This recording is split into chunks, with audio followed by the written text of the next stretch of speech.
కూడి వచ్చిన మీకందరికీ నిండు మనసుతో ప్రేమ వందనాలు. దేవుడు మిమ్మలను మీ కుటుంబాలను ఆశీర్వదించి కాపాడునుగాక. పరిశుద్ధ గ్రంథం బైబిల్ నుండి ఎహెజ్కేలు గ్రంథం 36వ అధ్యాయము 28వ వాక్యాన్ని అందరం కలిసి చదువుకుందాం. నేను మీ పితరులకిచ్చిన దేశములో మీరు నివసించెదరు, మీరు నా జనులై ఉందురు, నేను మీ దేవుడనై ఉందును. మరొక్కసారి అందరం కలిసి చదువుదాం. నేను మీ పితరులకిచ్చిన దేశములో మీరు నివసించెదరు.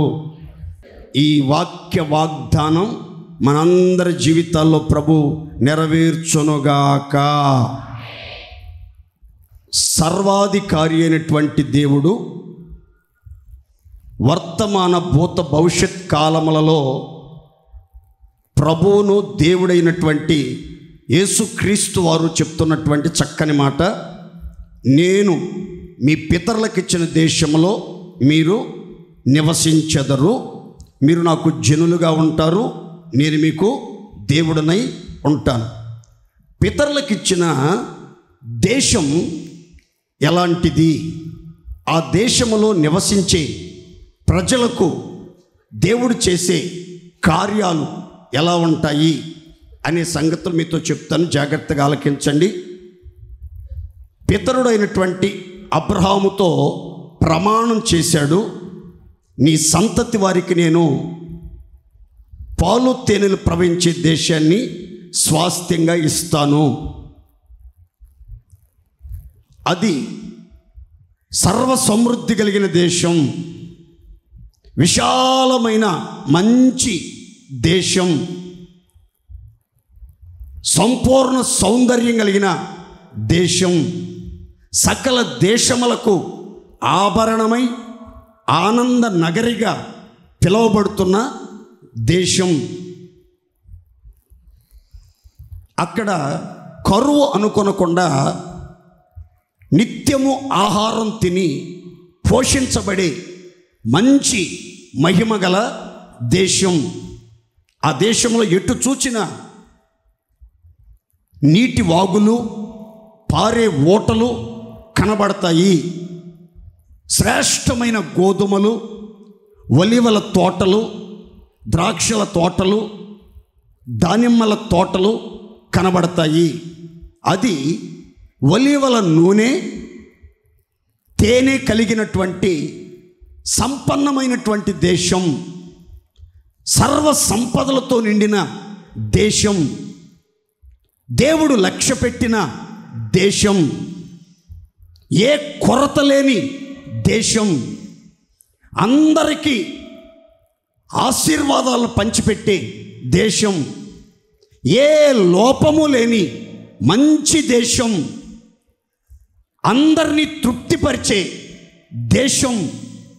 ఆ దేశాన్ని బట్టి ప్రభువుని మీరు స్తుతించేటట్లుగా, ఘనపరిచేటట్లుగా, ఆరాధించేటట్లుగా, నిండు మనసుతో అనుసరించేటట్లుగా మీరు, మీ పిల్లలు, వారి పిల్లల పిల్లలు నిత్యము నేను మీ పితరులకిచ్చిన దేశంలో నివసించండి, నివసించండి. నేను మీ పితరులకిచ్చిన దేశమున మిమ్మును, మీ కుటుంబాలను, మీ వంశవృక్షములో తరతరాలలో జన్మించే వారిని అందరినీ మీ పితరులకిచ్చిన దేశంలో నివసింపజేస్తాను, కాపురం ఉంచుతాను అని దేవుడు అభయమిస్తున్నాడు. కొన్ని సంవత్సరాల క్రితం ఈ హోసన్నా మినిస్ట్రీ అనే దేశాన్ని మన పితరుడైనటువంటి యేసన్న గారికి దేవుడు స్వాస్థ్యంగా ఇచ్చాడు.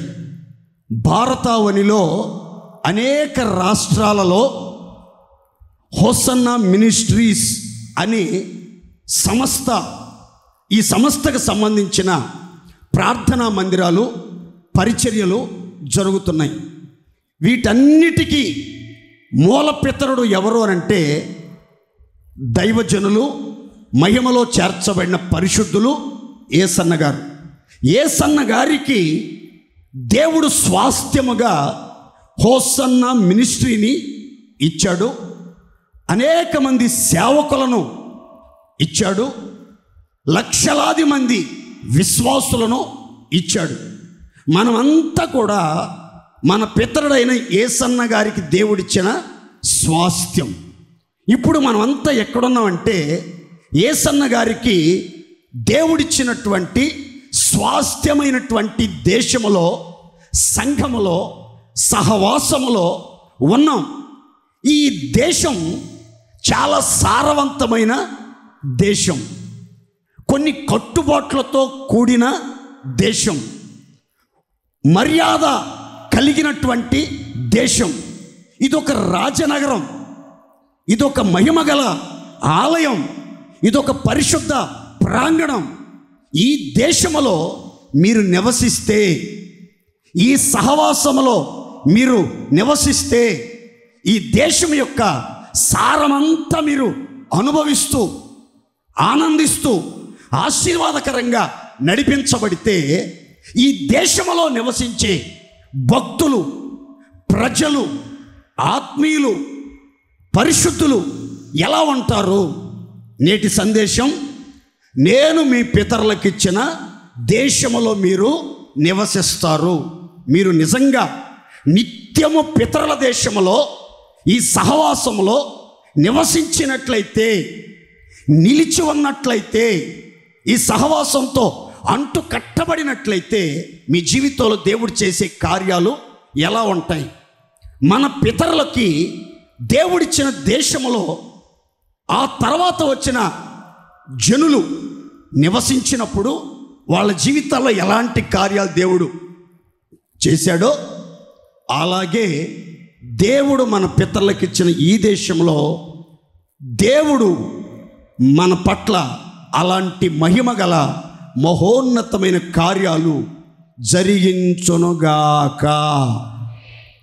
పితరులకు ఇచ్చిన దేశంలో నివసించిన ప్రజలకు, దేవుణ్ణి కలిగినటువంటి పరిశుద్ధులకు దేవుడు చేసిన కార్యాలు ఏమై ఉన్నాయో ఈ యెహెజ్కేలు గ్రంథం 36వ అధ్యాయము నుండి 37వ అధ్యాయము నుండి ఒక 5-6 మాటలు నేను క్లుప్తంగా చెప్తాను. అందరూ చక్కగా వినండి, విశ్వసించండి, వాక్యాన్ని హృదయంలోని చేర్చుకోండి, వాక్యానుసారంగా ప్రార్థనలు చేసుకోండి. ప్రతి మాట వాగ్దానపు ఓటగా మీ గుండెల్లో ప్రవహించి ఆ ఫలాలు మీరు అనుభవించేదానికి దోహదపడునుగాక. అందరం చెప్దాం గట్టిగా ఆమేన్. ఆ మాటలన్నీ చక్కగా వినాలని ప్రేమతో తెలియజేస్తున్నా. నేను మీ పితరులకు ఇచ్చిన దేశంలో మీరు నివసించెదరు. నేను మీ పితరులకు ఇచ్చిన దేశంలో మీరు నివసించెదరు. నివసించిన భక్తుల జీవితాల్లో, ప్రజల జీవితాల్లో ప్రభు చేసిన కార్యాలు, చెయ్యబోతున్న కార్యాలు, చేస్తానని మాటిచ్చిన మహిమగల సంగతులు మీకు చెప్తాను. అందరూ జాగ్రత్తగా గమనించండి.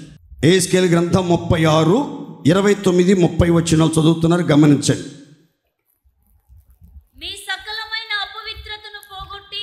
మీ సకలమైన అపవిత్రతను పోగొట్టి నేను మిమ్మును రక్షింతును, మీకు కరువు రానియక ధాన్యమునకు ఆజ్ఞ ఇచ్చి అభివృద్ధి పరతును.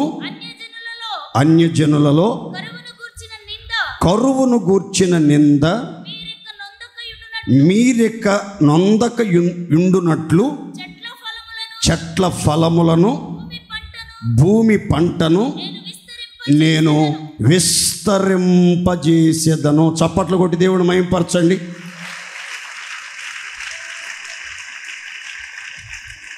నేను చాలా వర్తమానాలు సిద్ధపరిచాను, చాలా సంగతులు పితరుల దేశాన్ని గురించి ధ్యానించాను. పరిశుద్ధాత్ముడు అనేక మహిమగల సంగతులు నాకు బయలుపరిచాడు. కానీ ఈ 36, 37 అధ్యాయాలలో యెహెజ్కేలు గ్రంథంలో రాయబడిన సంగతులు మాత్రమే ఈ పూట చెప్పమని ప్రభు నన్ను ప్రేరేపించాడు. అందుకని ఈ మాటలు మీతో చెప్తున్నాను. అందరూ శ్రద్ధగా వినాలి. మీ పితరులకు ఇచ్చిన దేశంలో మీరు నివసిస్తే దేవుడు మీ జీవితాల్లో చేసే మహిమగల కార్యాలు, మొదటి కార్యం, నేను మీకున్న సకలమైన అపవిత్రతను పోగొట్టి మిమ్మును రక్షిస్తాను, మీ పిల్లలను రక్షిస్తాను, మీ ఆత్మలను రక్షిస్తాను, శ్రమలలో నుండి మిమ్మలను రక్షిస్తాను, ఆపదలలో నుండి మిమ్మను రక్షిస్తాను, పడిన స్థితిలో నుంచి మిమ్మల్ని లేవనెత్తి రక్షణతో అలంకరించి రక్షణానందాన్ని మీ గుండెల్లో కొమ్మరిస్తాను. ఈ పితరుల దేశంలో నివసించిన ఒక్కొక్కరి జీవితంలో ఉన్నటువంటి సకలమైన అపవిత్రత యావత్తు పోగొడతాను, అపవిత్రత యావత్తు తీసివేస్తాను. అపవిత్రత అంతరంగములోనైనా, మనస్సులోనైనా, హృదయములోనైనా, చూపుల్లోనైనా, దేహములోనైనా ఎక్కడ ఏ చిన్న మరక కూడా, ఏ చిన్న లోపం కూడా, ఏ చిన్న కల్మషం కూడా కనబడకుండా ప్రాణాత్మ దేహాలలో వసించుచున్న, అంతరంగికంగా క్రియ చేసి బలహీనపరిచి పాపములోనికి త్రోసివేయుచున్నటువంటి సకలమైన అపవిత్రత నేను పోగొడతాను, పోగొట్టి మిమ్మలను సంపూర్ణంగా రక్షిస్తాను, సంపూర్ణ ఆనందాన్ని మీ గుండెల్లో కొమ్మరించుచూ ఉన్నాను. దేవునికి మహిమ కలుగునుగాక. గట్టి చెప్దాం హల్లెలూయా. రక్షణ పొంది పితరుల దేశములో స్థిరపడి, విశాల దేశములో స్థిరపడి, వాగ్దాన భూమిలో స్థిరపడి, ఆశీర్వదించబడిన దేశములో అడుగుపెట్టి భక్తి మార్గాల్లో ముక్తి కోసం యాత్ర చేయుచున్న వారిలో కూడా అపవిత్రత ఉంటుందా అండి? పాపం నిలిచి ఉంటుందా పాస్టర్ అనే సందేహాలు, అనుమానాలు మీ అంతరంగాన్ని, మీ మనసుని తొలిచివేయొచ్చు. అయితే జాగ్రత్తగా వినండి. సహవాసములో అడుగుపెట్టిన, ఉపదేశాన్ని ఆలకించి ఉన్నతమైనటువంటి ఉద్దేశాలతో భక్తి చేయుచు ఉన్న మనలో కూడా పలు రకాల అపవిత్రత, పలు విధములైన మార్గాల ద్వారా ప్రవేశించే ప్రమాదం ఉంది అని పరిశుద్ధ గ్రంథం నొక్కి వక్కాణిస్తుంది. పలు కోణాలలో, పలు సందర్భాలలో, నానా విధములైన వ్యక్తుల ద్వారా, పరిస్థితుల ద్వారా అపవిత్రత సంక్రమించి మన జీవితాన్ని సమాప్తం చేసే ప్రమాదపు ఛాయలు పొడచూపుతూ ఉంటాయి కొన్ని సందర్భాల్లో.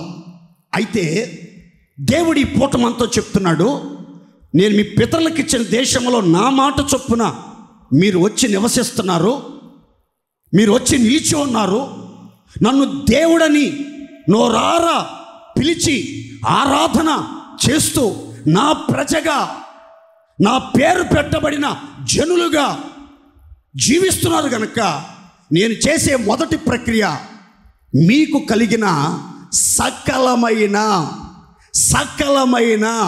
అపవిత్రత అంతా పోగొడతాను, అపవిత్రత అంతా తీసేస్తాను, మిమ్మలను సంపూర్ణంగా పరిశుద్ధపరిచి రక్షణ సంతోషాన్ని మీ గుండెల్లో కొమ్మరించుచున్నాను.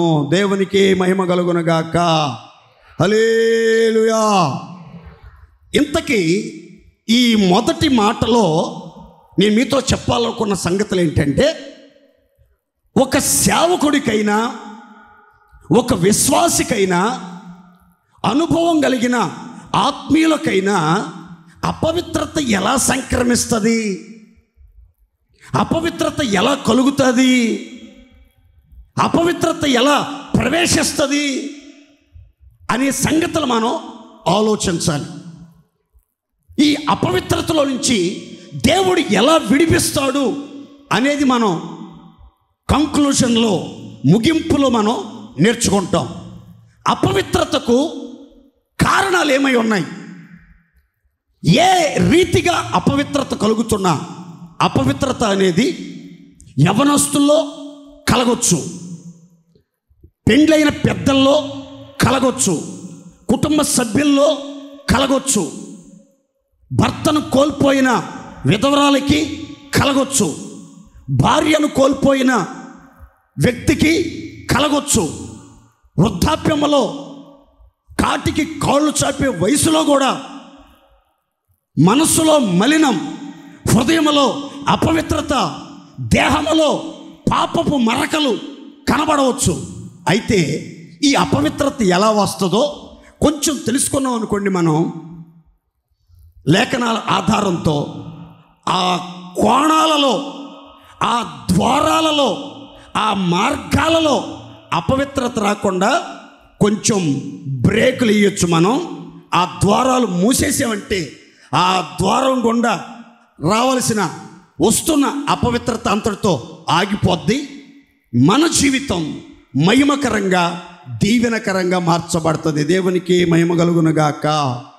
గట్టిగా చెప్దాం హల్లెలూయా. అపవిత్రత ఎలా కలుగుతుంది అసలు అనే సంగతులు చెప్తాను, జాగ్రత్తగా గమనించండి. లేవియాకాండం 18వ అధ్యాయం 30వ వాక్యం. కాబట్టి నీకంటే ముందుగా ఉన్నవారు అనుసరించిన ఆ హేయమైన ఆచారములలో దేనినైనను నీవు అనుసరించుట వలన అపవిత్రత కలుగజేసి కొనకుండునట్లు నేను నీకు విధించిన విధిని అనుసరించి నడుచుకొనవలెను. తలల పైకి చూడండి ఒక్కసారి. పితరులతో ప్రభు మాట్లాడుతూ అన్నాడు, మీకంటే ముందుగా ఆ వాగ్దాన భూమిలో, ఆ సర్వ సమృద్ధి కలిగిన సారవంతమైన దేశములో, సువిశాలమైన సుందర దేశములో, సకల దేశాలకు ఆభరణమై ఉన్న ఆ దేశములో 7 జాతుల హేయమైన ఆచారాలతో నడిపించబడిన ప్రజలు నివసించారు. వాళ్ళు హేయమైన ఆచారాల్ని అనుసరించి అపవిత్రతను కలుగు చేసుకున్నారు. కాబట్టి ఆ దేశము వాళ్ళను వెళ్ళగ్రెక్కేసింది. ఆ దేశము వాళ్ళను వెళ్ళగ్రెక్కేసింది. ఆ దేశంలో వాళ్ళు నివసించకుండా, ఆ దేశంలో వాళ్ళు కాపురం ఉండకుండా, ఆ దేశంలో వాళ్ళు ప్రాణాలతో బ్రతికి మనుగడ కొనసాగించకుండా, ఆ దేశంలో వారు అనుసరించిన హేయమైన అసహ్యమైన అన్య ఆచారాలను బట్టి, వారు కలుగజేసుకొనిన అపవిత్రతను బట్టి ఆ వాగ్దాన భూమిలో మీకంటే ముందుగా ఉన్న ప్రజలు వారి అపవిత్రతను బట్టి ఏం చేయబడ్డారంటే వెళ్ళగ్రెక్కబడ్డారు. కాబట్టి మీరు ఆ దేశంలో అడుగుపెట్టారు. ఆ దేశంలో నివసించడానికి సిద్ధపడి ప్రయాణమై వచ్చారు. వచ్చిన మీరు ఆ హేయమైన అసహ్యమైన ఆచారాలను అనుసరించుట వలన ఎక్కడ అపవిత్రత కలుగు చేసుకుంటారో జాగ్రత్త. అపవిత్రత కలిగిందో ఆ దేశం మిమ్మల్ని కూడా వెళ్ళగ్రెక్కేస్తుంది. మీరేమి గొప్పోళ్ళేం కాదు, మీరేం మేధావులేం కాదు, మీకంటే ముందుగా ఉన్న జనుల కంటే బలవంతులేమి కాదు. దేవుడు మిమ్మల్ని ప్రేమించాడు. దేవుని కటాక్షం మీ మీదకి వచ్చింది కాబట్టి ఈ వాగ్దాన భూమిలోకి వచ్చారు. ఈ సారవంతమైన దేశాన్ని స్వతంత్రించుకొని ఈ సర్వ సమృద్ధిని అనుభవించడానికి వచ్చారు.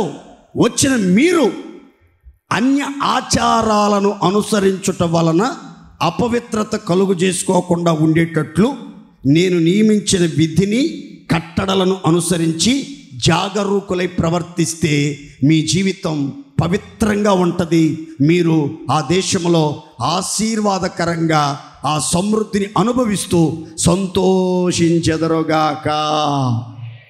రక్షణ పొందినటువంటి దేవుని పిల్లలు లోక ఆచారాలను ఆచరించుట వలన అపవిత్రత కలుగుతుంది. రక్షించబడ్డారు, కొంతమంది బాప్తిస్మాలు పొందారు, 15-20 సంవత్సరాలుగా విశ్వాస జీవితంలో నడిపించబడుతున్నారు.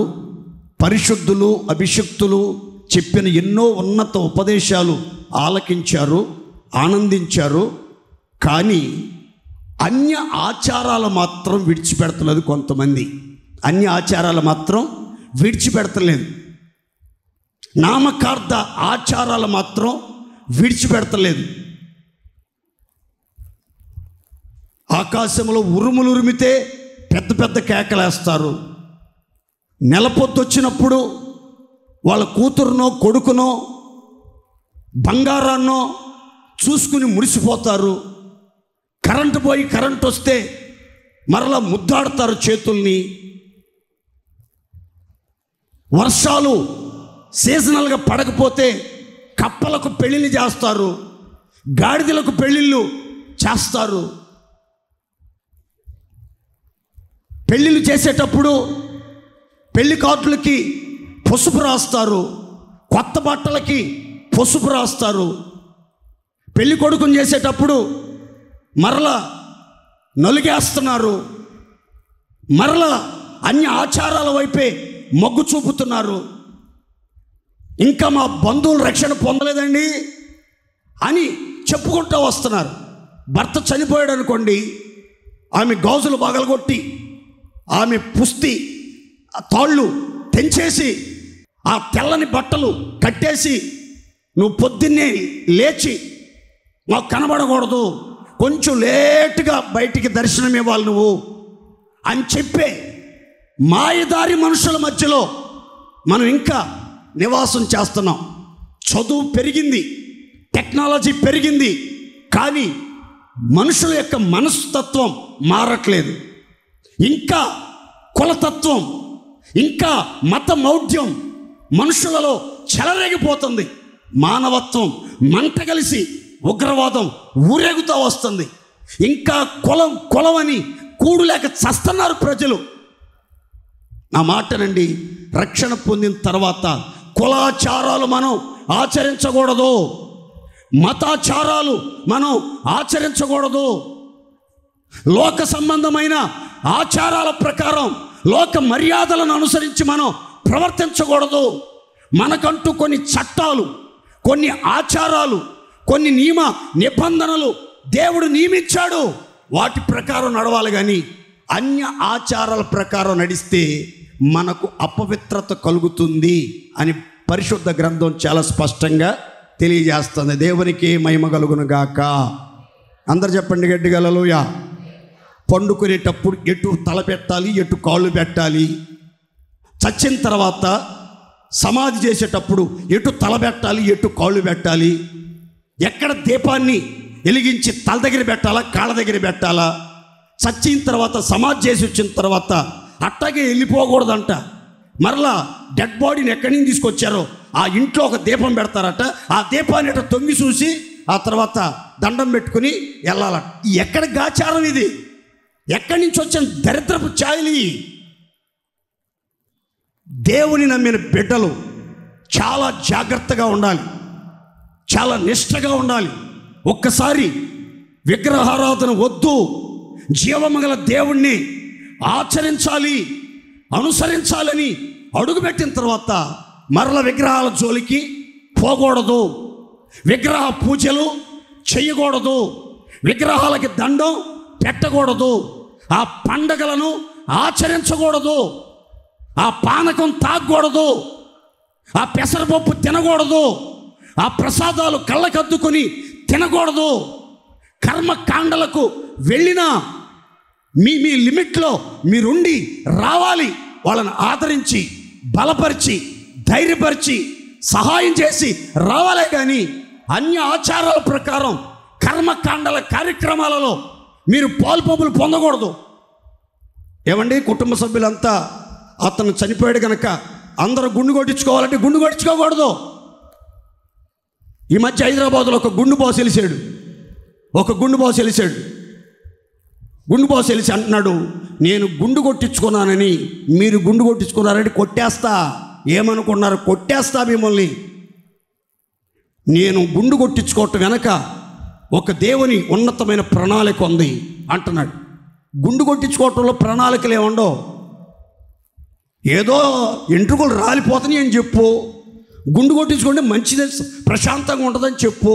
అంతేగాని ఇట్లా మాయ మాటలు చెప్పి జనాల్ని ఏమార్చేవాళ్ళు ఎక్కువైపోయారు. కాబట్టి దేవుని పిల్లైనటువంటి వాళ్ళు సోది చెప్పించుకోవటం, కర్ణ పిచ్చాచి కలిగిన వాళ్ళ దగ్గరికి వెళ్ళటం, ఏదో దిష్టి తగిలిందని కాళ్ళకి నల్లదారాలు కట్టటం, రక్షరేకులు కట్టించుకోవటం, ఇలాంటి దరిద్రపు చేష్టలు చేయబాకండి. చాలామంది అమ్మకు దిష్టి తగిలిదాడు, మరి సుందరవతి కదా, ప్రపంచ సుందర కదా, అందరూ అమ్మనే చూస్తున్నారంట. అందుకని దిష్టి తగిలి పిక్కుపోతుందని, బలహీనరాలు అయిపోతుందని అక్కడికి వెళ్ళి ఆ మసీద్ దగ్గరికి వెళ్ళి అక్కడ ఈ బూత్తో మంత్రించినటువంటి తాడు కాళ్ళకు కట్టించి, ఇదిగో ఈ నల్లని కాటుక పాదాలలో అరికాళ్ళలో రాస్తే ఇక ఏ దిష్టి మీ పాపకు తగలదు. రోజు విరేచనాలే దేవుడి దేవాల. తిన్న వెంటనే బాత్రూమ్కి వెళ్ళాలి. ఆ ఎఫెక్ట్ అది.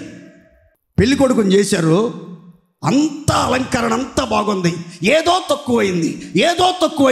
ఏంటది? దిష్టి చొక్క. ఏ చొక్క అంట? మరి ఎక్కడ పెళ్లి కొడుకు? ఈడేగా పెళ్లి కొడుకు అయింది.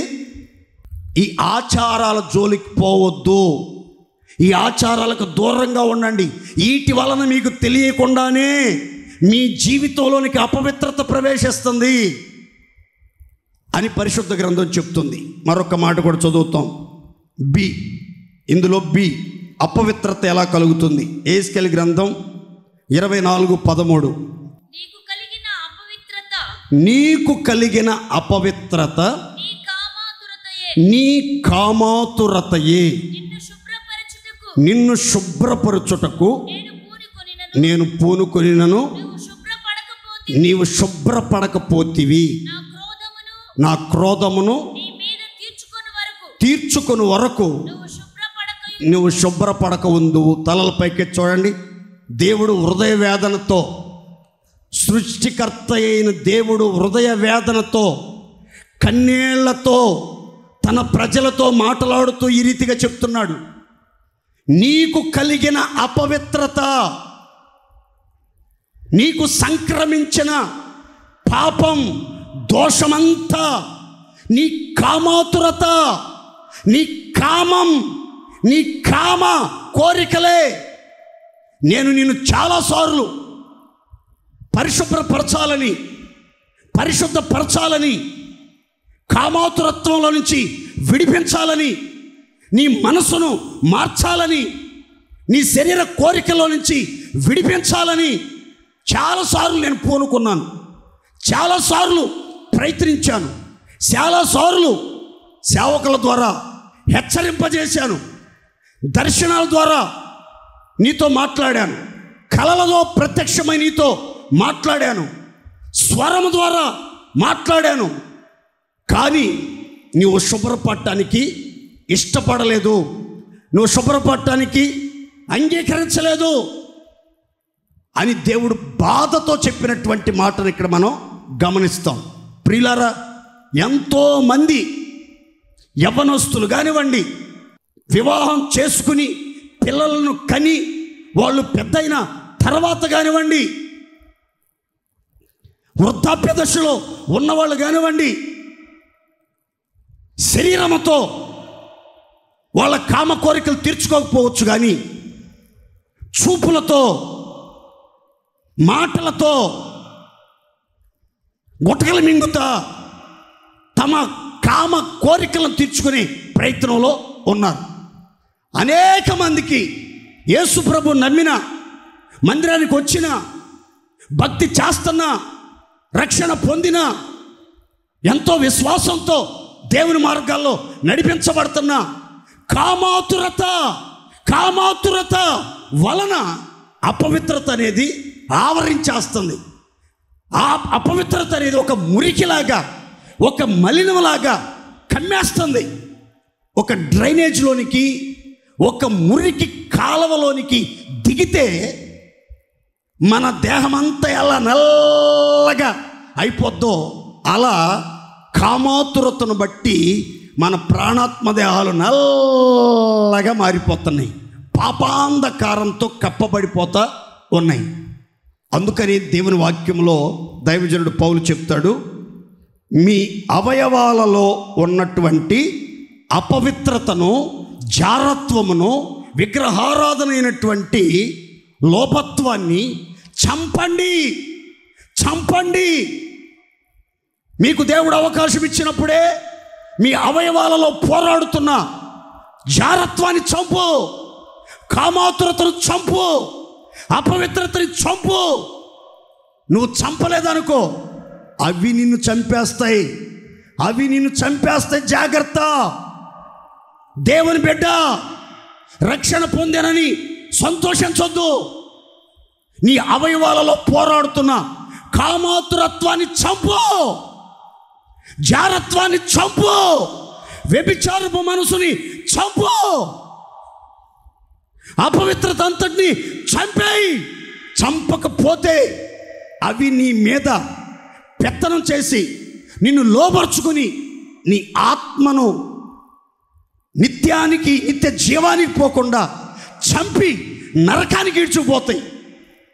కనుక దేవుని పిల్లలు ఎప్పటికప్పుడు ప్రతిరోజు నా మనసు ఎలా ఉంది, నా హృదయం ఎలా ఉంది, నా ఆలోచనలు ఎలా ఉన్నాయి, నా చూపు ఎలా ఉంది, నా జీవన విధానం ఎలా ఉంది అని గమనించుకుంటా, ఎక్కడ కూడా అపవిత్రతకు అవకాశం ఇవ్వకుండా, కామాతురతకు అవకాశం ఇవ్వకుండా జాగ్రత్త పడాలి.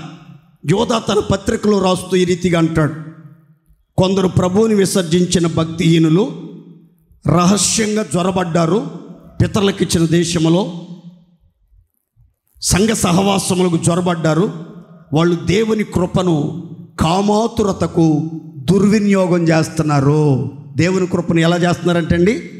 కామాతురతకు దుర్వినియోగం చేస్తున్నారట. దేవుడు మీకు కృపనిచ్చింది ఎందుకు? మీకు ఈ పితరుల దేశం ఇచ్చింది ఎందుకు? ఈ సంఘ సహవాసం ఇచ్చింది ఎందుకు అంటే కృపలో పరవశించడానికి, కృపలో సంతసించడానికి, కృపలో ఆనందించడానికి, ఆత్మానుసారంగా నడుచుకోవటానికి. అంతేగాని కృపను కామాతురతకు దుర్వినియోగం చేసుకోవటానికి, ప్రభువుని విసర్జించడానికి, భక్తిహీనులుగా ప్రవర్తించడానికి కాదు మనం మందిరంలో అడుగుపెట్టింది. ఆ వాక్యం చదువుతుంటే చాలా భయమేసింది. రహస్యంగా జ్వరపడ్డారంటే కొంతమంది సంఘంలో, వెలుగుతోత వేషం వేసుకుని జ్వరపడ్డారంట కొంతమంది, భక్తి పొరలు వేషం వేసుకుని జ్వరపడ్డారట. జ్వరపడినోడు ఏం చేస్తున్నాడంటే తన మనసు యొక్క కోరికలను అనుసరించి దేవుని కృపను దుర్వినియోగపరుచుకుని విచ్చలవిడిగా పాపం చేసి అపవిత్రతని పోగు చేసుకుంటున్నారు.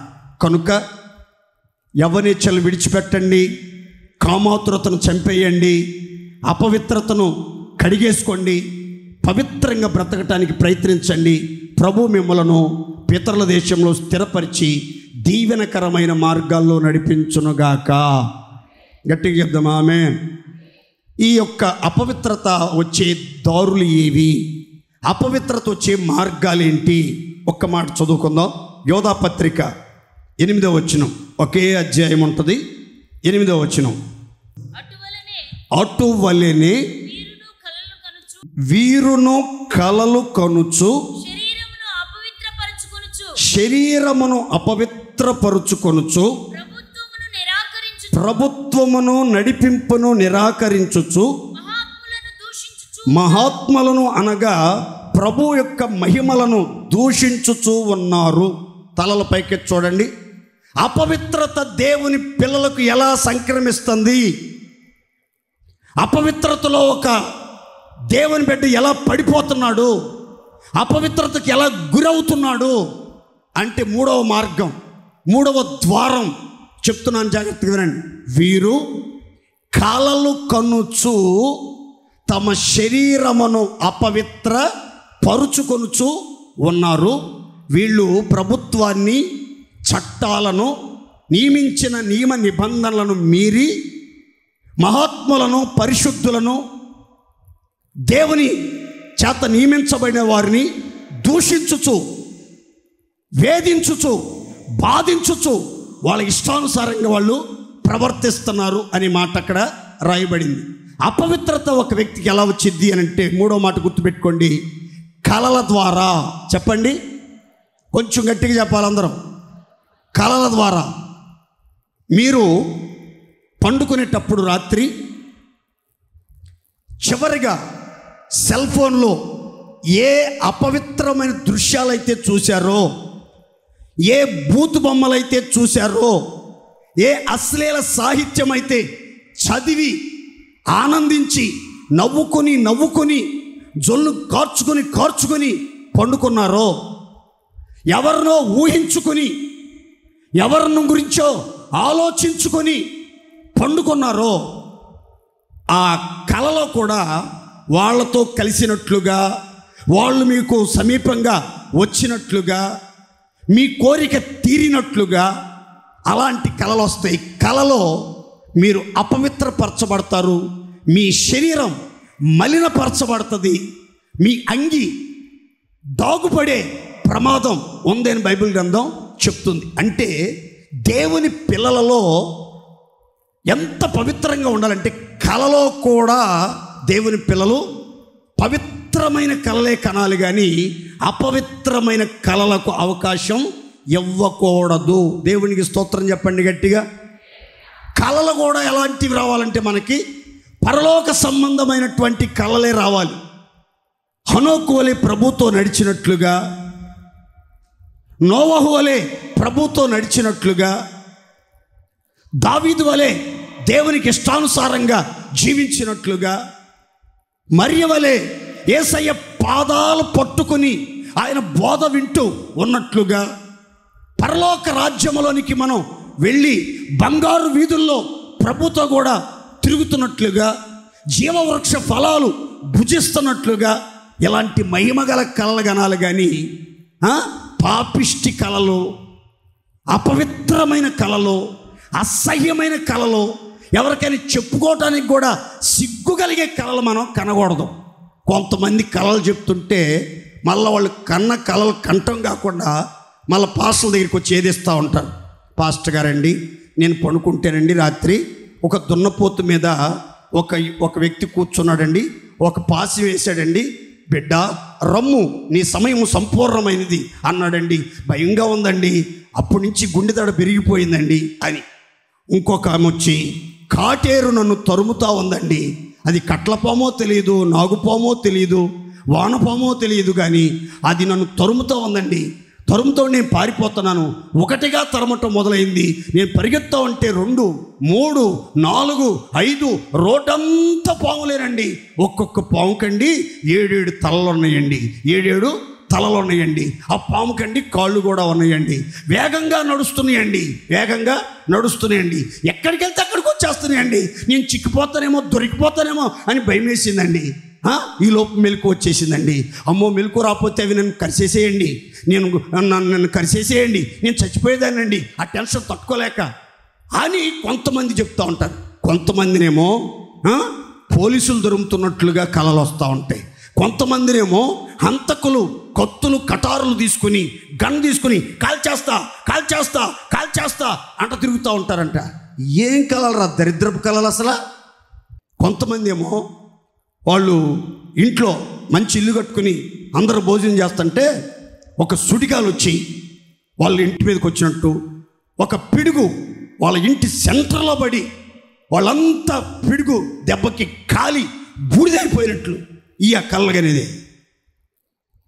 పిడుగుపడినట్లు, పాములు దొరుకుతున్నట్లు, పోలీసులు దొరుకుతున్నట్లు, హంతకులు కత్తితో వేసేస్తా నిన్ను వేసేస్తా ఈ రోజుతో ఎట్టగో తప్పించుకుని పొదల్లో దాక్కుని చీకటి పడినాక బయటకు వచ్చానండి.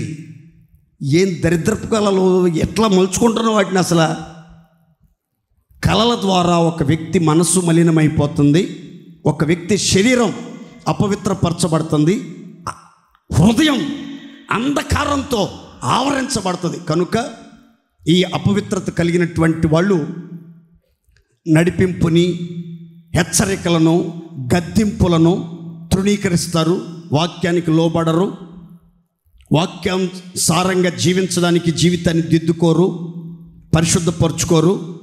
వాక్యాన్ని ఖచ్చితంగా ఖండించి, హెచ్చరించి, బుద్ధి చెప్పి మంచి మార్గంలో నడవమని బోధించే బోధకుల్ని దూషించడం, ద్వేషించడం, తిరుగుబాటు చేయటం, అసహించుకోవటం, లేనిపోని వార్తలను పుట్టించి వాళ్ళని కలవరపెట్టి కృంగజేయటం, ఇలాంటి కార్యక్రమాలని చేసేది ఎవరంటే అపవిత్రమైన కళలు కనేవాళ్ళు, సరైన దైవ దర్శనం లేని వాళ్ళు,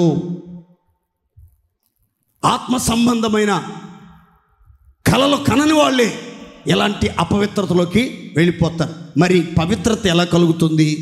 సకలమైన అపవిత్రత ఎలా దేవుడు తీసేస్తాడు? పితరులకు ఇచ్చిన దేశంలో మీరు మీ పిల్లలు నివసిస్తే మీకున్న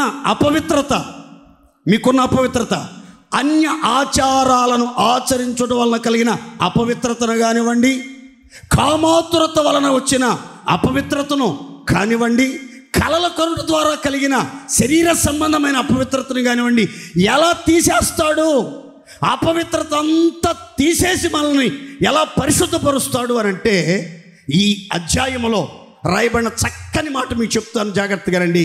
ఏంటి ఆ మాట అంటే, నేను మీ మీద శుద్ధ జలమును చల్లుదును, విగ్రహముల వలన మీకు కలిగిన అపవిత్రత యావత్తును తీసివేసేదను. చప్పట్లు కొట్టండి గట్టిగా, సంతోషంగా కొట్టండి చప్పట్లు, విశ్వాసంతో కొట్టండి గట్టిగా. ఈ ఆరాధనలో అడుగుపెట్టిన ఒక్కొక్కరి మీద శుద్ధ జలం ప్రోక్షింపబడునుగాక, జీవజలం ప్రోక్షింపబడునుగాక, పాప పరిహారార్థ జలం ప్రోక్షింపబడునుగాక, శాంతి జలం చిలకరించబడునుగాక. ఆమేన్. అందరి మీద, అందరి పాపములను పరిహరించడానికి, పాపములకు పరిహారం చేయటానికి, ప్రాణాత్మదేహాలను పరిశుద్ధపరచడానికి, అపవిత్రత యావత్తు తీసివేసి పోగొట్టి సంపూర్ణంగా రక్షించడానికి మనందరి మీద శుద్ధ జలం అని వాక్యం, శుద్ధ జలం అని పరిశుద్ధాత్మ జీవ జలం మన మీద ప్రోక్షించబడుతుంది. మనం ఒక ప్రక్క వాక్యం ద్వారా పరిశుద్ధపరచబడతాం, మరో ప్రక్క పరిశుద్ధాత్ముని ప్రసన్నత ద్వారా పరిశుద్ధపరచబడి ప్రాణాత్మ దేహాలు నూతనపరచబడి నూతన సృష్టిగా మార్చబడి లోకానికి వింతగా, వేడుకగా, మహాపరిశుద్ధతను కలిగి దేవుని నామ మహిమార్థమై ఇక మీదట పితరులకు ఇచ్చిన ఈ దేశంలో నివసించిన ఒక్కొక్కరు కూడా పవిత్రంగా, మహాపవిత్రంగా కనబడుదముగాక. గట్టిగా చెప్పుకోండి ఆమేన్. ఆశ లేని వాళ్ళని దేవుడు కూడా ఆశీర్వదించడు. కాబట్టి మీరు ఆశించండి, ప్రార్థన చేసుకోండి. ఏం ఆశించాలి? అయ్యా శుద్ధ జలం నా మీద ప్రోక్షించండి, జీవజలం నా గుండెల్లో, నా కడుపులో ప్రవహింప చెయ్యండి, నాకు కలిగిన అపవిత్రత యావత్తు రవ్వంతైన, ఎంట్రుక వాసి అంతైనా నాలో నిలవకుండా పూర్తిగా నన్ను పరిశుద్ధపరచండి, పూర్తిగా పరిశుద్ధపరచండి. తలంపులు పరిశుద్ధపరచండి, ఆలోచనలు పరిశుద్ధపరచండి, ఊహలు పరిశుద్ధపరచండి, నడక పరిశుద్ధపరచండి, చూపులు పరిశుద్ధపరచండి, కళలు పరిశుద్ధపరచండి, మనసును పరిశుద్ధపరచండి అని మీరు పదే పదే ప్రార్థన చేసుకుంటే పితరులకు ఇచ్చిన దేశంలో నివసించు దైవ జనమ, దేవుడే మిమ్మల్ని కరుణించి మిమ్మల్ని పరిశుద్ధతలో స్థిరపరిచి పదిలంగా కాపాడునుగాక. రెండవ మాట అక్కడ రాసి ఉన్న మాట అదేంటంటే, పితరులకు ఇచ్చిన దేశంలో మనం నివసించినప్పుడు కలిగే రెండవ ధన్యకరమైన ఆశీర్వాదం ఏంటంటే, ఆ మాట చదువుకుందాం చూడండి. యెహెజ్కేలు గ్రంథం 36:30.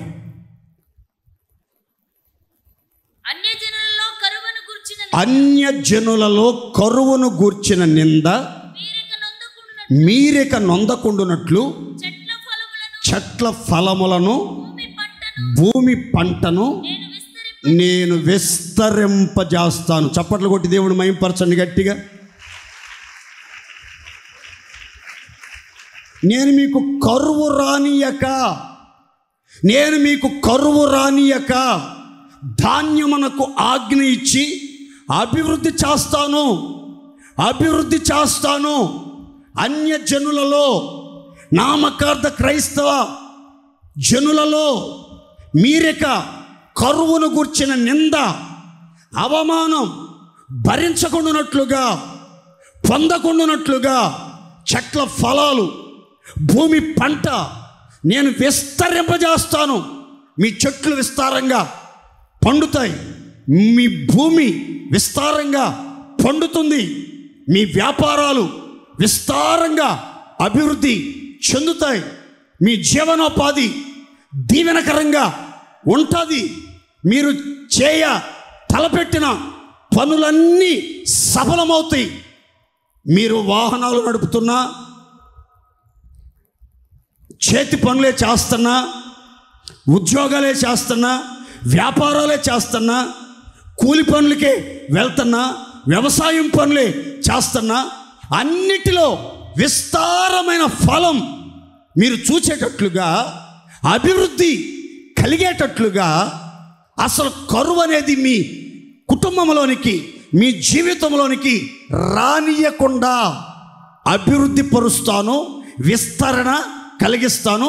అన్యజనుల మధ్యలో మీరు ఇక మీదట కరువును గూర్చిన నింద ఎవ్వరు పొందక ఉందురుగాక. సంతోషం చెప్పుకోండి గట్టిగా ఆమేన్.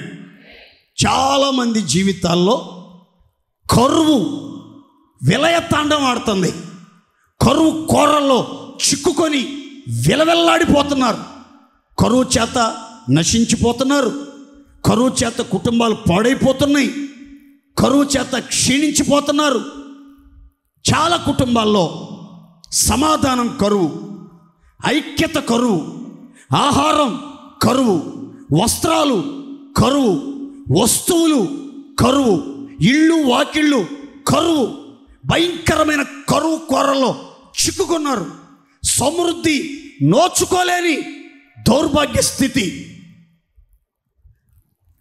ఈ నెలలో ఖచ్చితంగా మీరు గుర్తుపెట్టుకొని ప్రార్థన చేసుకోండి. కరువు అనేది మీకు అసలు రానీయుడు, దరిద్రత అనేది మీకు రానీయుడు, అప్పు సమస్య అనేది మీకు రానీయుడు. మీ జీవనోపాధిని దేవుడు ఆశీర్వదించి సర్వ సమృద్ధిని ధారాళంగా దయచెయ్యునుగాక. అందరు చెప్పాలి గట్టిగా ఆమేన్. ఎంతమంది ఆర్థికంగా చితికిపోయి ఉన్నారో, అప్పుల కాడి కింద నలిగిపోతూ, విసిగి వేసారిపోతూ, ఎంతకాలం ఈ కటిక దరిద్రం, ఈ పేదరికం, ఈ సమస్యల సంఖ్యలు, ఈ అప్పు బాధలు, ఈ పోరాటాలు ఎంతకాలం? నా జీవితంలో సుఖం లేదా, సంతోషం లేదా, సమృద్ధి లేదా, ఆనందంగా అందరితో సంతోషించే భాగ్యం లేదా? ఎంతకాలం ఈ చాలని తిండి, ఈ చాలని జీతం, ఈ చాలని వసతులతో జీవించాలి? నేను సమృద్ధిని అనుభవించాలి, సంతృప్తిగా జీవించాలి అని మీరు కోరుకుంటే దేవుడు చెప్తున్నాడు, ఖచ్చితంగా ఇక మీదట మీకు కరువు రానియను. ఎందుకో తెలుసా?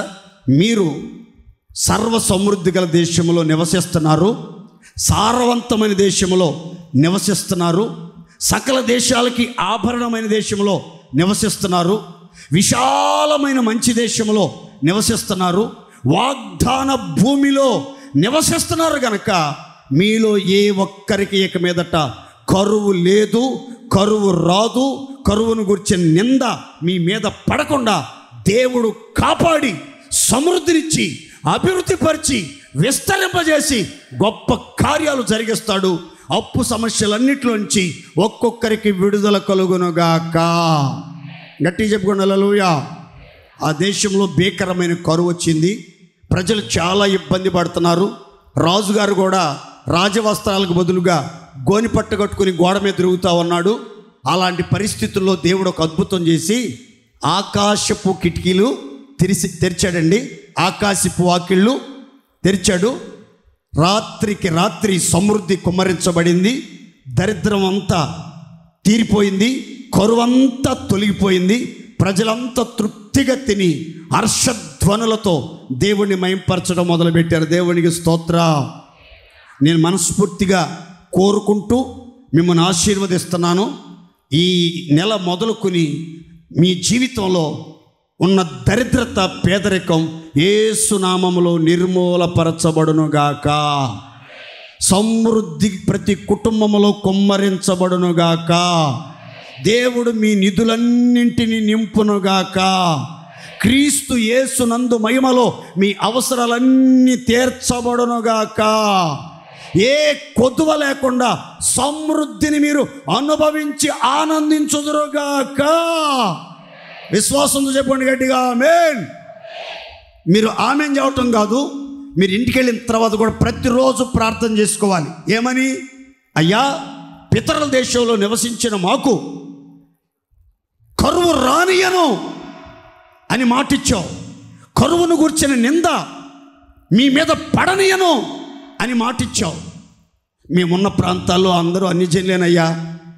మేము ఒక్కళ్ళమే మేము నమ్ముకుని మీ మందిరానికి వస్తున్నాం. అందరూ మమ్మల్ని నిందిస్తున్నారు. ప్రభు నమ్ముకుంటే ఆ దరిద్రం ఏంటి, ఆ ఇల్లు ఏంటి, ఆ వాతావరణం ఏంటి, ఆ వస్త్రాలు ఏంటి, ఆ వస్తువులేంటి, ఆ భోజన పదార్థాలు ఏంటి, ఆ పిల్లల యొక్క పరిస్థితి ఏంటి, అతుకుల బతుకులాగా మా బతుకు మారిపోయింది. అన్యజనుల మధ్యలో అవమానానికి ఆస్పదంగా, దూషణాస్పదంగా, నిందాస్పదంగా నివసిస్తున్నాం అని దిక్కులు పెక్కటిల్లేటట్లు ఏడ్చి ఏడ్చి అలిసి సొమసిలిపోయారేమో ఇంతవరకు. ఈరోజు వాగ్దానం ఎత్తి ప్రార్థించండి. ఇక మీదట కరువు రానియనని మాట ఇచ్చిన దేవుడివి నీవు. కరువు కాలంలో మమ్మల్ని సజీవులుగా కాపాడే దేవుడివి. గుప్పెలు విప్పి మా గుండెల్లో కోరికలు తీర్చగలిగిన దేవుడివి. కార్యాలు జరిగించయ్యా, కార్యాలు జరిగించయ్యా. మీకోసమే ఎదురు చూస్తున్నాం. మీ మీదే నిరీక్షణ కలిగి ఉన్నాం. మీరు గొప్ప కార్యాలు చేయండి మహాప్రభో, మహాప్రభో. మీరు ఐశ్వర్యవంతులైన దేవుడివి. స్థిరమైన కలిమిని యొద్ద ఉన్నది. నీ భక్తులను మీరు చెయ్యి విడిచిపెట్టే దేవుడివి కాదయ్యా అని మీరు ప్రార్థన చేయగలిగితే దేవుడు మిమ్మల్ని దీవిస్తాడు. మీ ఆస్తిని దేశంలో నలుమూలలా విస్తరింపజేస్తాడు. సమృద్ధిని అనుభవిస్తూ తృప్తిగా జీవించే మంచి రోజులు మీకు కలుగునుగాక. సంతోషం చెప్పండి గట్టిగా ఆమేన్. మరొక మాట చెప్తాను, చదువుకుందాం. చూడండి, యెహెజ్కేలు గ్రంథం 37వ అధ్యాయము 25, 26 వచనాలు చదువుతున్నారు. చూడండి. మీ పితరులు నివసించున్నట్లు యాకోబునకు నేనిచ్చిన దేశములో వారు నివసింతురు. వారి పిల్లలను, వారి పిల్లల పిల్లలను అక్కడ నిత్యము నివసింతురు.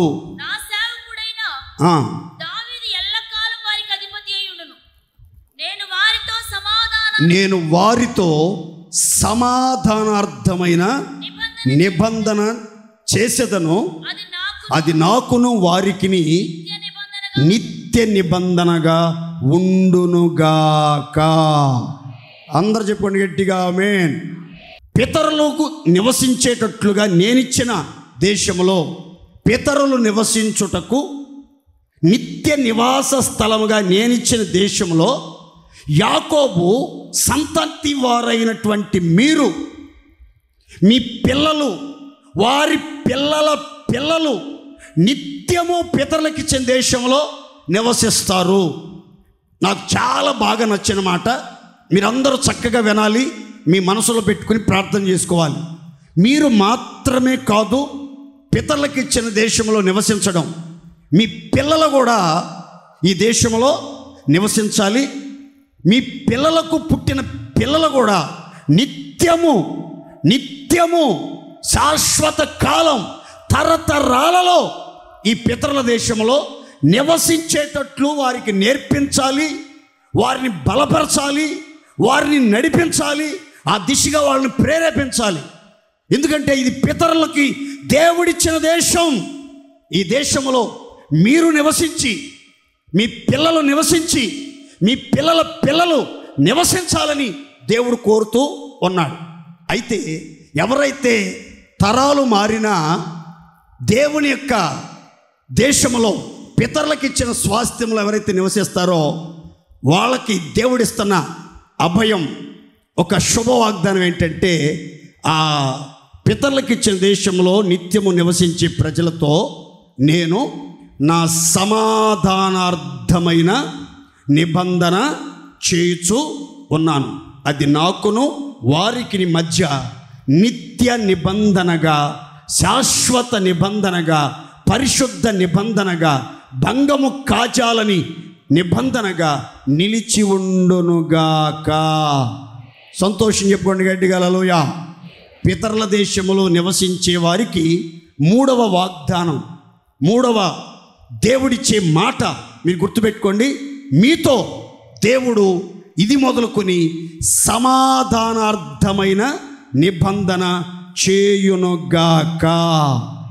ఏ నిబంధన అండి? కొంచెం గట్టిగా. ఏ నిబంధన? సమాధానార్థమైన నిబంధన. అది నిత్య నిబంధన. అంటే దేవునికి మనకి మధ్యలో ఇక సమాధానం తెగిపోదు, సమాధానం తొలగిపోదు, మన మధ్యలో సమస్యలు రావు. దేవునితో మనం సమాధానంగా ఉంటాం, దేవుడు మనతో సమాధానంగా ఉంటాడు. శత్రువుగా మారడు, విరోధిగా మారడు, మనకు వేరై జీవించడు, మనల్ని విడిచిపెట్టి ఉండలేడు. దేవునితో మనకి ఇక మీదట ఎటువంటి సమస్యలు రావు. ఏ సమస్య వచ్చినా ఆయన చేసే నిబంధన గుర్తు చేసుకుని, వీళ్ళతో నేను సమాధానార్థమైన నిబంధన చేశాను, వీళ్ళతో నేను సమస్యలు పెట్టుకోకూడదు అనుకుని ఆయన మనసు మార్చుకుని మనతో మరలా సమాధాన పడటానికి ప్రయత్నం చేస్తాడు. దేవునికి మహిమ కలుగును గాక. నాకు చాలా బాగా నచ్చిన మాట, ఇక మీదట మనతో దేవుడు సమాధానకరమైన నిబంధన చేసి ఆ నిబంధనను స్థిరపరిచి ఆ నిబంధనకు కట్టుబడి మనతో సమాధానంగా జీవించునుగాక. మనం దేవునితో సమాధానంగా జీవించడం కాదు, దేవుడే మనతో సమాధానంగా జీవిస్తాడు. మనం జీవించేదానికి సహాయం చేస్తాడు. ఎప్పుడంటే పితరుల దేశంలో మనం నివసించినప్పుడు. చూడండి, ఎవరైతే పితరులకు ఇచ్చిన దేశంలో నివసిస్తారో వాళ్ళతో సమాధానార్థమైన నిబంధన చేస్తాడు. ఈ సమాధానార్థమైన నిబంధనలో దాగి ఉన్న, ఇమిడి ఉన్న ప్రత్యేకమైన ఆశీర్వాదం ఒకటి చెప్తాను, చదువుకుందాం. చూడండి, 34వ అధ్యాయం యెహెజ్కేలు గ్రంథం 25, 26 వచనాలు చదువుకుందాం. మరియు నిర్భయముగా నివసించున్నట్లును, అడవిలో నిర్భయముగా పండుకొనున్నట్లును నేను వారితో సమాధానార్థమైన నిబంధన చేయుదును. దుష్ట మృగాలు దేశంలో లేకుండా చేసేదను. వారిని నా పర్వతము చుట్టుపట్ల స్థలములను దీవెనకరముగా చేయుదును. చప్పట్లు కొడుతూ దేవుడు మహిమపడదాం. గట్టిగా సంతోషంగా చప్పట్లు కొట్టండి. దేవుడు సమాధానార్థ నిబంధన చేస్తే 2 ప్రయోజనాలు ఇక్కడ గుర్తుపెట్టుకోండి. ఈ 2 మాటలు మీ జీవితంలో దేవుడు నెరవేర్చబోతున్నాడు. ఒకటి, మీరు నిర్భయంగా నివసిస్తారు. సేమ్ టైం పండుకునేటప్పుడు కూడా, విశ్రమించేటప్పుడు కూడా నిర్భయంగా పండుకుంటారు. ఎలా పండుకుంటారండి? నిర్భయంగా. పండుకునేటప్పుడు నిర్భయంగా పండుకుంటారు, నివసించేటప్పుడు నిర్భయంగా నివసిస్తారు. ఎవరి వలన భయం రాదు. ఏ దుష్టమృగాల వలన భయం లేకుండా దుష్టమృగాలన్నింటినీ దేవుడు తరిమేస్తాడు. దుష్టమృగాలన్నింటినీ దేవుడు దూరం చేస్తాడు. మీరు పండుకునేటప్పుడు భయపడకుండా నిర్భయంగా పండుకునేటట్లుగా, నెమ్మలంగా పండుకునేటట్లుగా, నెమ్మదితో పండుకొని నిద్రపోయి ఉండేటట్లుగా, ఒంటరిగా ఉండిన సురక్షితంగా నివసించేటట్లుగా నా దేవుడు మీతో సమాధానార్థ నిబంధన చేసి మిమ్మును మీ కుటుంబాలను నిర్భయముగా నివసింపజేయునుగాక. కొంతమంది చెప్తున్నారు, పాస్టర్ గారండి పండుకునేటప్పుడు పండుకుంటుంటే అసలు పీడకళ్ళు వచ్చేస్తున్నాయండి, పీడకళ్ళు వచ్చేస్తున్నాయి, అసలు కంటి మీద కొనుక్కొచ్చితే చాలా భయం వేస్తుంది, ఎప్పుడు తెల్లారిద్దా అని కళ్ళలో ఒత్తిడి వెలిగించుకొని పగల కోసం ఎదురు చూడాల్సిన పరిస్థితులు వస్తున్నాయి అని చెప్పేవాళ్ళు కొంతమంది. మరికొంతమంది అసలు నిద్రే రావట్లేదండి, నిద్రే రావట్లేదు, నిద్ర పాపలు చచ్చిపోయినట్టు ఉన్నాయండి, రాత్రి నిద్ర రావట్లేదు, పగలు నిద్ర రావట్లేదు, బాగానే తింటున్నాను, ఏసీ కూడా ఉంది ఇంట్లో, డబల్ కాట్ మంచం మీదే పండుకుంటున్నాను, మంచి భోజనాలే వడ్డిస్తున్నారు, మరి ఎందుకో తెలియదండి నిద్ర రావట్లేదు. అసలు ఎందుకు రావట్లేదు తెలుసా? నీ మనసులో ఉన్న మానసికమైన ఒత్తిళ్ళు, అనవసరమైన ఆలోచనలు, అనవసరమైన చింతల వలన నిద్ర కన్నులకి దూరం అయిపోతుంది. మనసులో ఉన్న కలతలను బట్టి కంటి నిండా నిద్రపోలేకపోతున్నారు. అందుకే కళ్ళ కింద క్యారీ బ్యాగులు వస్తున్నాయి, చాలామందికి కళ్ళ కింద బ్లాక్ షేడ్స్ వచ్చేస్తున్నాయి. ఎందుకు అని అంటే మీరు గుర్తుపెట్టుకోండి, మెయిన్ కారణం మానసిక ఒత్తిడి వలన ఈ బ్లాక్ షేడ్స్ వస్తాయి కళ్ళ కింద, ఆ తర్వాత క్యారీ బ్యాగులు వస్తాయి. రెండవదిగా నిద్ర సరిగా పోకపోతే క్యారీ బ్యాగులు వస్తాయి, ఆ తర్వాత కళ్ళ కింద బ్లాక్ సార్లు వస్తాయి. కాబట్టి మీ దేహం అందంగా కనబడకపోవటానికైనా, మీ ఆరోగ్యం క్షీణించడానికైనా కారణం ఏంటంటే మీరు నిర్భయంగా పండుకోవట్లేదు. నిర్భయంగా పడుకున్నారనుకోండి, మంచిగా నిద్రపోయారనుకోండి, అవయవాలన్నీ రెస్ట్ తీసుకుంటాయి. పొద్దున్నే లేచినప్పుడు చాలా ఫ్రెష్గా లేస్తారు. అద్దం దగ్గరికి వెళ్ళి నిలబడి చూస్తే మీ ముఖం కళకళలాడుతూ ఉంటుంది. కుడుగుల కొండలాగా ఉబ్బి బాగా అందంగా కనబడతారు.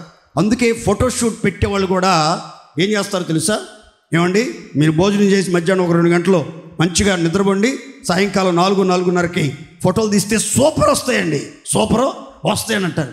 నిద్రపోకుండా ఉంటే ముఖం అంతా పీక్కుపోయినట్లుగా, ఊసూరుమన్నట్లుగా ఉంటాయి. అలా కాకుండా మంచిగా పండుకున్నారనుకోండి, బొగ్గలు వచ్చి కొద్దిగా బొగ్గలు, కొంతమంది సొట్ట బొగ్గల వాళ్ళకి ఎంత తిన్నా బొగ్గలు రావులేండి, అదొక జాతి, మనం ఏం చేయలేము. కొంతమందికి ఒక అరగంట సేపు అట్లా నిద్రపోయినా ముఖం అంత ఎర్రగా అయ్యేటట్టు ఏడ్చినా ముఖం ఇంతలో నువ్వేసింది. దేవుని స్తోత్రం చెప్పండి గట్టిగా, హల్లెలూయా. మీ జీవిత పయనంలో మీరు నిర్భయంగా నివసించాలి, నిర్భయంగా పండుకోవాలి, ప్రశాంతంగా జీవించేటట్లుగా దేవుడు మీతో నిబంధన చేస్తున్నాడు. ఖచ్చితంగా ఇక మీదట మీరు మంచిగా తింటారు, మంచిగా నిద్రపోతారు, మంచిగా గ్లామర్ పెంచుతారు, ఎంతో ఆశీర్వాదకరంగా జీవించుదురుగాక. ఇంకో మాట ఏంటి చెప్పమంటారా? సమాధాన నిబంధన ఏంటి తెలుసా? మీతో మీరు కానీ పర్వతం అంటే దేవుని మందిరం, దేవుడు ఏర్పరచుకున్న పరిశుద్ధ స్థలం కానీ చుట్టూ నివసించే ప్రజలు ఎలా ఉంటారంటే దీవెనకరంగా మారతారు. దేవుని స్తోత్ర. మీలో ఒక్కొక్కరు దీవెనకరంగా ఉంటారు. మిమ్మును బట్టి మీరు నివసించే చుట్టుపట్ల కాపురాలన్నీ కూడా దీవెనకరంగా ఉండునుగాక. మొదట మీరు దీవించబడాలి. మిమ్మును బట్టి మీ చుట్టుపట్ల కాపురం ఉన్నటువంటి కాపురాలన్నీ కూడా, కుటుంబాలన్నీ కూడా దీవెనకరంగా ప్రభు చేత చెయ్యబడునుగాక. ఇది దేవుడు మీతో చేస్తున్న సమాధానార్థమైన నిత్య నిబంధన. మీరు ప్రార్థన చేసుకోవాలి. నన్ను దీవెనకరంగా చేస్తానన్నావు, నన్ను బట్టి నా చుట్టుపట్ల స్థలాలని దీవెనకరంగా చేస్తానన్నావు. నన్ను దీవించు ప్రభువా, నన్ను దీవించండి, దీవించండి, దీవించండి. దీవెనలు నా మీదకి రానియండి. ఆకాశపు వాకిలి విప్పి విస్తారమైన దీవెనలు కొమ్మరించండి, కొమ్మరించండి అని మీరు ప్రార్థన చేసుకుంటే మాటకు కట్టుబడిన దేవుడు ఊహకు మించి ఉన్నతమైన దీవెనలతో నిన్ను నింపుతాడు. శాపమంతా కొట్టివెయ్యబడునుగాక.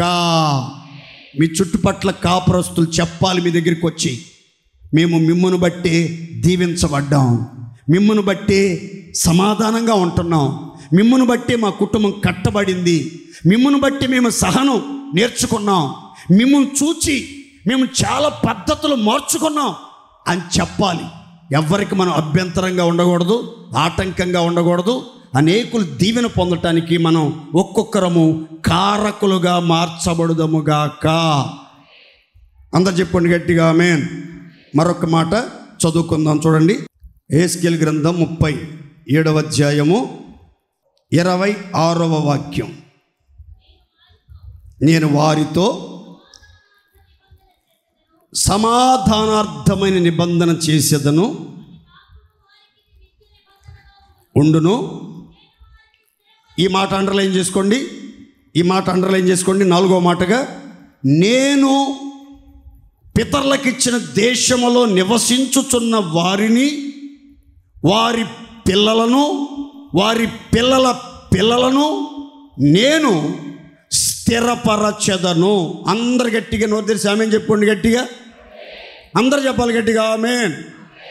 ఈ పితరులకు ఇచ్చిన దేశంలో నిత్యము నివసించాలని తీర్మానం చేసుకున్నటువంటి వారిని, వారి పిల్లలను, వారి యావత్ సంతానాన్ని దేవుడు ఖచ్చితంగా స్థిరపరిచి శక్తిగల కార్యాలు జరిగించునుగాక. ఇంతవరకు మీ జీవితంలో స్థిరత్వం లేదా? చంచలత్వంతో, అస్థిరమైన మనసుతో, నీ మనసు తోచినట్లుగా ప్రవర్తిస్తా వచ్చారా? చదువులో స్థిరత్వం లేదు, ఉద్యోగంలో స్థిరత్వం లేదు, వ్యాపారంలో స్థిరత్వం లేదు, భవిష్యత్తులో స్థిరపడాలన్న ఆశ ఆలోచన లేదు, ఆర్థికంగా స్థిరపరచబడలేదు. ఎప్పుడు వీడు స్థిరపరచబడతాడో, ఎప్పుడు వీడి భవిష్యత్తు స్థిరపరచబడుతుందో అని తల్లిదండ్రుల గుండెల్లో గుబులు మొదలైందా? మీ పిల్లల గురించి కానీ, మీ కుటుంబాన్ని గురించి కానీ, మీ భవిష్యత్తును గురించి కానీ మీరు చింతపడబాకండి. ఖచ్చితంగా పితరులకు ఇచ్చిన దేశంలో మీరు నివసిస్తారని వాగ్దానం చేసిన దేవుడు ఈ వాగ్దాన భూమిలో అడుగుపెట్టిన ఒక్కొక్కరిని అన్ని కోణాలలో స్థిరపరిచి మహిమగల కార్యాలు జరిగించునుగాక. ఎలా స్థిరపరుస్తాడో ఒక్క మాట చదివి ముందుకెళ్దాం, చదువుకుందాం. చూడండి, యోబు గ్రంథం 21వ అధ్యాయం 8-9 వచనాలు చదువుకుందాం. వారుండగానే వారితో కూడా వారి సంతానము వారు చూచుచూ ఉండగా వారి కుటుంబము స్థిరపరచబడి ఉన్నది. వారి కుటుంబములు భయమేమియు లేక క్షేమముగా ఉన్నవి. దేవుని దండము వారి మీద పడుటలేదు. అందరు చప్పట్లు కొట్టి ప్రభువుని మహిమపరచండి గట్టిగా. మీకు కొన్ని మంచి మహిమ గల సంగతులు చెప్తాను, తల్లపైకే చూడండి. మీరుండగానే, మీరు కన్నులారా చూచుచూ ఉండగానే దేవుడు మీ కుటుంబాన్ని స్థిరపరుచునుగాక. చెప్పుకోండి గట్టిగా ఆమేన్ చెప్పుకోండి గట్టిగా. హృదయపూర్వకంగా నమ్మి విశ్వాసంతో చెప్పుకోండి గట్టిగా. ఆమేన్ కాదు, నేనుండగానే, నేను చూచుచూ ఉండగానే నా పిల్లలు స్థిరపరచబడాలి, వారి భవిష్యత్తు స్థిరపరచబడాలి, వారు ఉన్నత ఉద్యోగంలో స్థిరపరచబడాలి, వారు ఉన్నత స్థానంలో స్థిరపరచబడాలి. అందరు గట్టిగా చెప్పుకోండి, విశ్వాసంతో చెప్పుకోండి గట్టిగా. మీరుండగానే, మీరు చూచుచూ ఉండగానే మీ కుటుంబాలు, మీ పిల్లల భవిష్యత్తు స్థిరపరచబడునుగాక. మీ కుటుంబాలు భయమేమీ లేకుండా క్షేమముగా వర్ధిల్లునుగాక.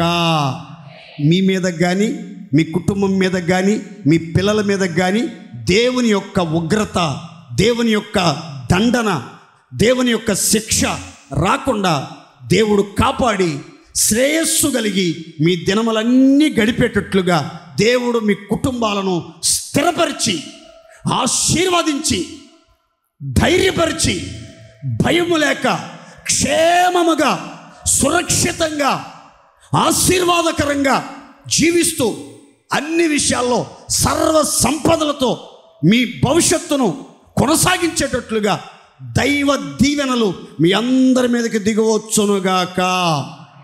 నేను నమ్ముతున్నాను, మీరు అంత ప్రార్థన చేసుకోవాలి. ప్రభు మాట, నేను వారిని స్థిరపరిచెదను, నేను వారిని స్థిరపరుస్తాను. ఎలా అనంటే, తల్లిదండ్రులు చూస్తూ ఉండగానే, తాత నాయనమ్మ చూస్తూ ఉండగానే, తాత అమ్మమ్మ చూస్తూ ఉండగానే మీరు చక్కగా స్థిరపడాలి. మంచిగా పెళ్లి చేసుకుని దైవ చిత్తానుసారంగా కుటుంబంతో సుఖంగా క్షేమంగా పిల్లలను కంటూ, పిల్లలను చక్కగా పోషించుకుంటూ, ఒక ఆదర్శవంతమైన కుటుంబంగా, ఒక మాదిరికరమైన కుటుంబంగా, ఒక స్థిరపరచబడిన కుటుంబంగా, ఒక దీవెనకరమైన కుటుంబంగా, ఒక సమాధానకరమైన కుటుంబంగా, అనేకులకు చూడ ముచ్చటగా ఉన్న కుటుంబంగా మీ కుటుంబాలు స్థిరపడాలి. మీ కుటుంబాలు భయమేమీ లేకుండా క్షేమంగా ఉండాలి. కొంతమందికి ఆ తల్లిదండ్రులకి, తాతలకి, పెద్దలకి, వృద్ధులకి కుటుంబాన్ని గురించి, బిడ్డల గురించి, వాళ్ళ సంతతుల గురించి ఒకటే దిగులు, ఒకటే భయం. వీళ్ళు క్షేమంగా ఉంటారో, లేకపోతే ఎలాంటి ఆపదలు అపాయాలు తెచ్చుకుంటారో, ఎలాంటి చిక్కుల్లో చిక్కుకుని కుటుంబ పరువు ప్రతిష్టల్ని పోగొడతారని భయం భయం భయం. యువతను బట్టి మీరు భయపడకుండా, యవ్వన బిడ్డలను బట్టి భయపడకుండా, వాళ్ళ భవిష్యత్తుల గురించి భయపడకుండా ఉండాలంటే ఖచ్చితంగా మీరు వాగ్దానం నమ్మండి. దేవా, నేను వారిని స్థిరపరుస్తానని చెప్పావు. నేను ఉండగానే, నేను బ్రతికొండగానే, నేను జీవించుచూ ఉండగానే, మీ కృపలో వర్ధిల్లుతూ ఉండగానే నేను చూడాలయ్యా నా పిల్లల యొక్క ఉన్నత స్థితి, నా పిల్లల యొక్క ఆశీర్వాదం చూడాలి.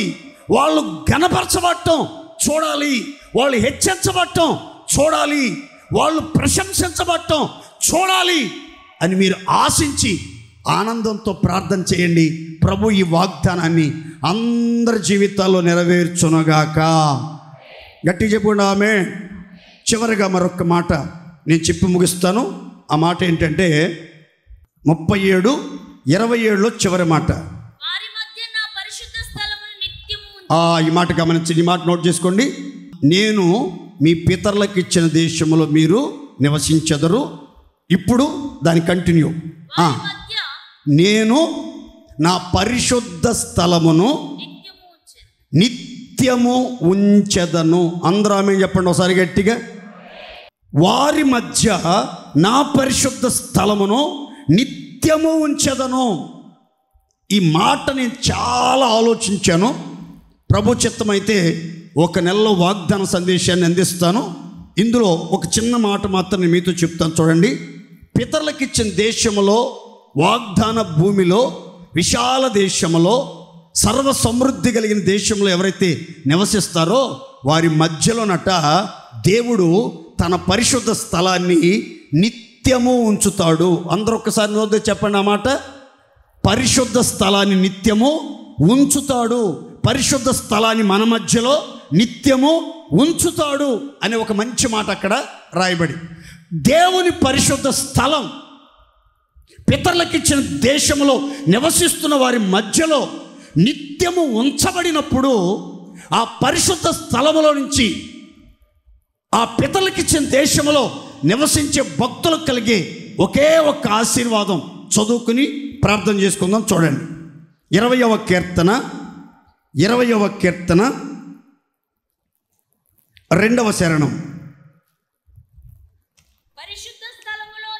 20వ కీర్తన 2వ శరణం చదువుతున్నారు, గమనించండి.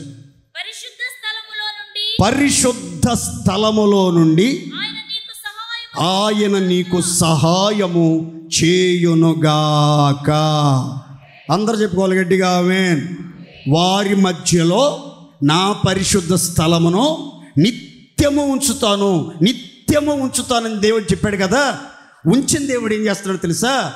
మీ మధ్యలో ఉంచబడిన ఆ పరిశుద్ధ స్థలములో నుంచి మీలో ఒక్కొక్కరికి ఆశ్చర్యకరమైన సహాయము చేయునుగాక, మిమ్మును ఆదుకొనుగాక, అద్భుతం చేయునుగాక, ఆశ్చర్య కార్యములు అనేకము జరిగించునుగాక.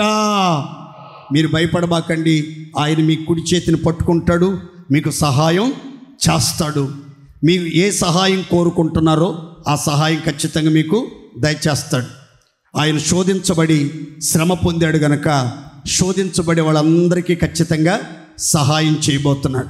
బలము లేని వారందరికైనా సహాయం చేయబోతున్నాడు. మీ బలహీనతలను ఎరిగి పరిశుద్ధాత్ముడు మీకు సహాయం చేసి యుక్తంగా ప్రార్థన చేయుటకు మిమ్మల్ని ప్రేరేపించి బలపరచబోతున్నాడు. అన్ని విషయాల్లో, శోధనలో ఉన్నా, బలహీనతల్లో ఉన్నా, ప్రార్థన సరిగా చేయలేని స్థితిలో ఉన్నా, ఏ రకమైన సహాయ సహకారాలు మీకు కావాలన్నా సమయోచితమైన సహాయం, ఆశ్చర్యమైన సహాయం, అనంతమైన సహాయం, పరలోక సంబంధమైన సహాయం, అన్ని వైపుల సహాయం, వేరొక దిక్కు నుంచి పరిశుద్ధ స్థలముల నుంచి మీలో ఒక్కొక్కరికి సహాయం అనుగ్రహించబడునుగాక.